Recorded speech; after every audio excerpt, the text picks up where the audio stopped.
లక్ష్మీ పార్వతి ఒక కొత్త విషయాన్ని కనుగొందండి. చాలా పెద్ద స్టేట్మెంట్ అన్నమాట. జగన్మోహన్ రెడ్డి ఓడిపోలేదంట.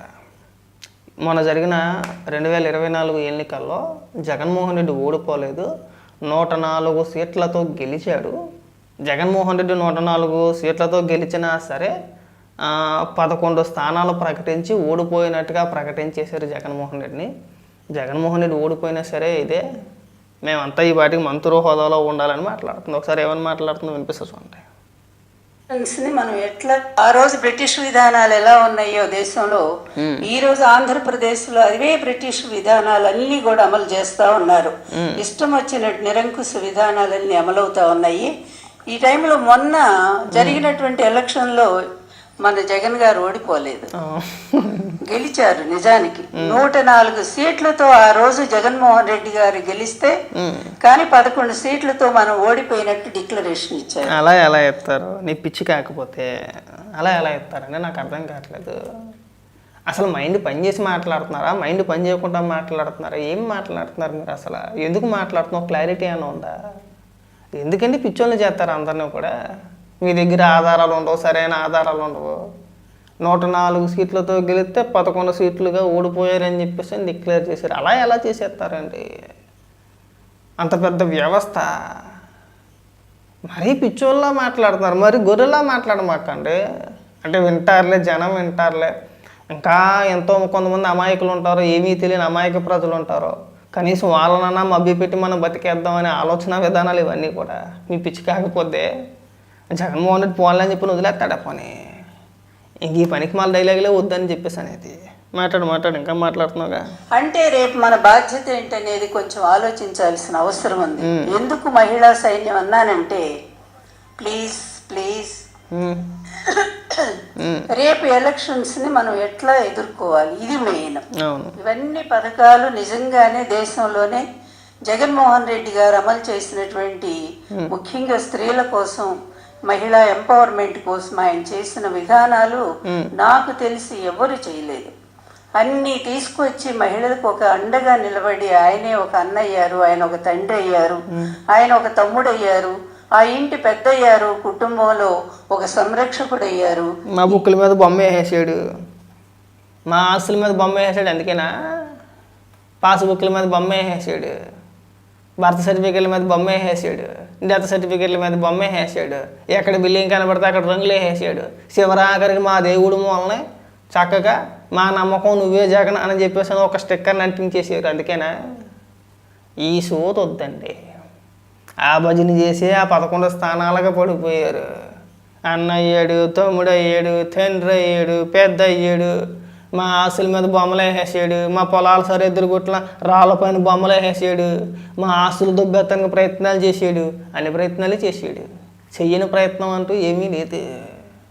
పైగా మహిళలందరికీ కూడా ఎంతో మేలు చేసేసాడట. ఎంతో మేలు ఏం చేసేసాడో మీరే వివరంగా చెప్పే ప్రయత్నం చేయాలి.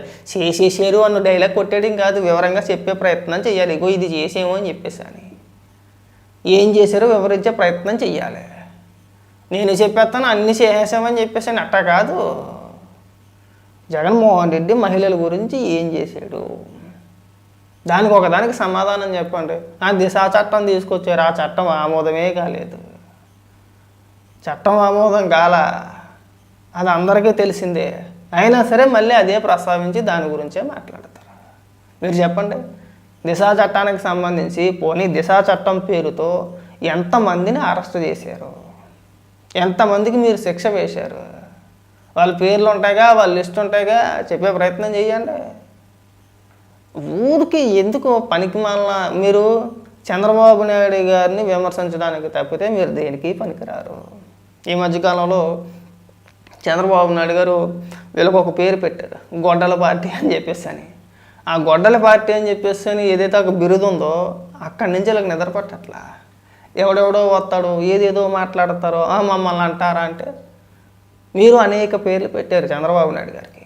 2014 నుంచి 2019 వరకు అనేక పేర్లు పెట్టారు.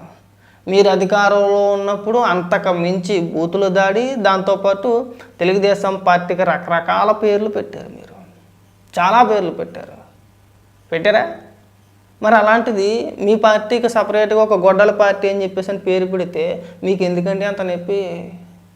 మన చంద్రబాబు నాయుడు గారి చేతిలో కట్టెట్టచ్చు, చంద్రబాబు నాయుడు గారి హత్య రాజకీయాలని చెప్పేసి అని మనం విష ప్రచారం చేయొచ్చు, మీ సొంత వాళ్ళని మీరే వేసుకొని చంద్రబాబు నాయుడు గారు చంపేశారని చెప్పేసి అని ప్రచారం చేయొచ్చు, అన్నీ చేయొచ్చు.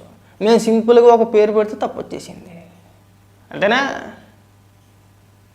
మీరు ఆ గొడ్డల పార్టీ గొడ్డలి అని చెప్పేసి పేరు మీ అంతటి మీరు కైవసం చేసుకున్నారు. ఎందుకు? బాబాయ్ ఇష్యూలో జరిగింది అదే కదా. మీ సొంత చిన్నాన్ననే అంటే జగన్మోహన్ రెడ్డి గారి బాబాయ్ని వాళ్ళ గొడ్డలతోటి వాళ్ళు వేసేసుకున్నారు. చంపింది ఎవరో, చంపించింది ఎవరో? అవినాష్ రెడ్డి, భాస్కర్ రెడ్డి అని చెప్పేసి అని సిబిఐ తేల్చింది. వాళ్ళిద్దరిని అరెస్ట్ చేశారు. వాళ్ళిద్దరు ఇప్పుడు బెయిల్ మీద ఉన్నారు. కొంతకాలం భాస్కర్ రెడ్డి జైల్లో కూడా ఉన్నట్టున్నాడు. ఆ కేసు ఇప్పుడు సిబిఐ పరిధిలో ఉంది. ఆ విషయాలన్నీ పక్కన పెట్టేస్తారు. చూడండి, వివేకానంద రెడ్డి గారి హత్య గురించి మాట్లాడేటప్పుడు దస్తగిరి గురించి మాట్లాడతారు, కానీ బెయిల్ మీద ఉన్న అవినాష్ రెడ్డి, భాస్కర్ రెడ్డి గురించి మాట్లాడరు. అప్రూవర్గా మారిన దస్తగిరి గురించి మాట్లాడతారు. మరి వీళ్ళ గురించి కూడా మాట్లాడాలి కదండి. దర్యాప్తు సంస్థ తేలింది, ఇగో వీళ్ళు నిందితులు అని చెప్పేసి తేల్చింది. మరి వాళ్ళ గురించి కూడా మాట్లాడాలిగా. మనం వాళ్ళ గురించి మాట్లాడమేమో.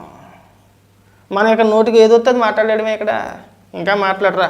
104 సీట్లతో గెలిచేసేటట్టు జగన్మోహన్ రెడ్డి. ఇన్ని విధాల మహిళలను ఆదుకున్నటువంటి వాళ్ళు నేను ఎక్కడ కూడా చూడలే, ఏ పరిపాలనలో కూడా. మీకు ఒక ఎగ్జాంపుల్ చెప్తాను, చెప్పు. మీకు గుర్తుండే ఉంటుంది. నిర్భయ చట్టం వచ్చిన తర్వాత దేశంలో నిర్భయ చట్టం వచ్చింది కదా. ఆ నిర్భయ చట్టం అనేది కేవలం 4 నెలల వరకు, అంటే చేసినటువంటి నేరాన్ని గుర్తించటం, ఆ నేరాన్ని గుర్తించిన తర్వాత దాన్ని అమలు చేయటానికి తీసుకునేటువంటి టైం ఎంత అంటే 4 నెలల టైం తీసుకున్నారు వాళ్ళు. కానీ జగన్మోహన్ రెడ్డి గారి పరిపాలనలో మరి ఆయన దిశా చట్టాన్ని తీసుకొచ్చారు. ఈ దిశా చట్టం అనేది కేవలం 21 రోజుల్లోనే శిక్షను, నేరం చేసినటువంటి దోషిని గమనించటం, గుర్తించటం, తర్వాత దాన్ని ఎంత త్వరగా అమలు చేయాలి అనేటువంటి విధానంలో 21 రోజులకి దాన్ని కుదించి ఆ విధంగా మహిళా పోలీస్ స్టేషన్లు, దిశ పోలీస్ స్టేషన్లు ఏర్పాటు చేసి ఫోన్ ఎక్కడ దాదాపు 1.5 మంది 2 కోట్ల మంది మన రజనీ గారు చెప్పాలి మంది వాళ్ళు యాప్లు డౌన్లోడ్ చేసుకున్నారు ఫోన్లో. ఆ రోజుల్లో అమ్మాయిలకి నిజంగా ఎక్కడ ఏ చిన్న గొంతు ఏదో పోయింది నాకు.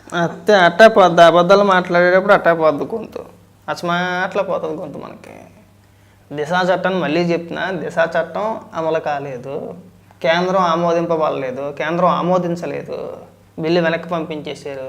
ఓరా బాబు, నువ్వేదో నీకున్న పిచ్చితోటి ఎట్టా పడితే అట్టా చట్టాలు చేస్తానంటే ప్రభుత్వాలు ఒప్పుకోవో. ఇది ఆమోదయోగ్యం కాదు. ఇది 21 రోజుల్లో ఎలా వేస్తావో? దర్యాప్తు జరగాలి కదా. అవన్నీ అయ్యే వ్యవహారాలు ఏమీ కాదు, కాస్త మూసుకొని ఉండంటే అది ఆగిపోయింది. అన్నీ అలాంటి ఫేక్ ప్రచారాలు చేసుకొచ్చాడు. ఏం ఉండదు, పైకి ఏదో చేసేసినట్టు లోపల ఏమీ లేదు. మీకు ఉదాహరణ కూడా చెప్తా. 3 రాజధానులు అన్నాడు, బిల్లు ప్రవేశపెట్టాడు, అసెంబ్లీలో తీర్మానం చేసేసారు, మండలిలో పాస్ అవ్వలేదని చెప్పేసి ఆక్రోశంతో మండలం రద్దు చేసేయాలి, నేను రద్దు చేసేస్తున్నానని చెప్పేసి తీర్మానం చేసాడు. ఆ రోజున మండలి అసలు అవసరం లేదు మనకి, అదనపు ఖర్చు అది ఇది అని చెప్పేసి చాలా డ్రామాలు ఆడారు. ఫేక్. దిశా చట్టం అన్నారు, అది ఫేకే. 3 రాజధానులు ఫేకు, మండల రద్దు అన్నది ఫేకు, ఈ దిశా చట్టం అన్నది ఫేకు. మీరు ఏది మాట్లాడినా అబద్ధాలే. పైగా ఇక్కడికి వచ్చి మేము అందరినీ ఉద్ధరించేసేమంటే జగన్మోహన్ రెడ్డి రాష్ట్రాన్ని ఎక్కడికో తీసుకెళ్ళిపోయాడు, మన కంటికి కనబడట్లేదండి అని మాట్లాడటం వద్దు. ఈ అనవసరంగా మీరు ప్రజలను మభ్యపెట్టే ప్రయత్నాలు చేయొద్దు, వివరించే ప్రయత్నాలు చేయండి, జనానికి క్లారిటీగా చెప్పే ప్రయత్నం చేయండి. అలా కాదండి ఇలా కాదండి అలాగా. మనం ఎంతసేపు చంద్రబాబు నాయుడు గారు పడి ఆడడమే తప్పితే మనకి ఇంకోటి ఉందా అండి? అసెంబ్లీకి వెళ్ళడం మానేసరి వాళ్ళకి. నేను లక్ష్మీపార్వతి గురించి ఎక్కువ మాట్లాడదలుచుకోలేదు. మళ్ళీ నన్ను అలాగన్నారు, నన్ను ఇలాగన్నారు, మళ్ళీ అదో రోత కింద ఉంటుంది మనకి. అంటే లాస్ట్లో ఇంకా చాలా మాటలు మాట్లాడిందిలే, అల్లుడని ఇంకోటని. నేను ఒకటే అడుగుతున్నాను లక్ష్మీపార్వతిని, మీరు చంద్రబాబు నాయుడు గారిని వరుస పెట్టి పిలవాలనుకునే ముందు పిలవండి, తప్పేమీ కాదు, పిలవద్దు అన్నట్లేదు. ఒకవేళ వరుస పెట్టి పిలవాలనుకునే ముందు ఒక్క చిన్న పని చేసి పెట్టండి. మీ సొంత కొడుకు మీరిద్దరూ కలిసి ఉన్న ఒక్క ఫోటో చూపించి మీరు ఏ వరుసతో కలితే ఆ వరుసతో పిలుచుకోవచ్చు. నీ సొంత కుటుంబ సభ్యులు నిన్ను గుర్తించరా? నీ కొడుకు నీ దగ్గరికి రాడే, వస్తాడో రాడో తెలీదు, పిలవడా? కనీసం ఈ కుటుంబ సభ్యులతో దిగిన ఒక ఫోటో ఉండదా మన బతుక్కి? మనం అందరినీ కూడా వరుసలు పెట్టి పిలిచాడు బట్ట. నా అల్లుడు గురించి నాకు తెలుతా, నేను అత్తను కదా అత్తనని చెప్పేసి మళ్ళీ మెలికి దిగిపోయి సిగ్గుపడిపోవడం ఒకటి మన బతుక్కి. వద్దు, వరుసలు ఏం కలపొద్దు. వరుసలు కలిపేదే, నీతో వరుసలు కలుపుకుంటే అది ఒక దిక్కుమాల దరిద్రం. అది దానికి మించిన దరిద్రం ఇంకొకటి ఉండదు. మేము మళ్ళీ చెప్తున్నాం, మీరు అనవసరమైన పేలాపన పేలొద్దు. ఇక మీ వైఎస్ఆర్సీపీ పార్టీ కార్యకర్తలు మభ్య పెట్టడం మానేయండి. 104 సీట్లు వచ్చినాయండి. ఆ మాయకులు ఎవరైనా ఉంటే బాబు మీరు చెప్పింది నిజమేనేమో అనుకుంటారు. అంత గొర్రెలు ఎవడో లేడు ఇక్కడ. అందరి చేతుల్లోనూ ఫోన్లు ఉన్నాయి. అలా కొట్టంగానే ఇలా వస్తుంది హిస్టరీ మొత్తం. ఈ సొల్లు డైలాగులు మానేస్తే బాగుంటుంది.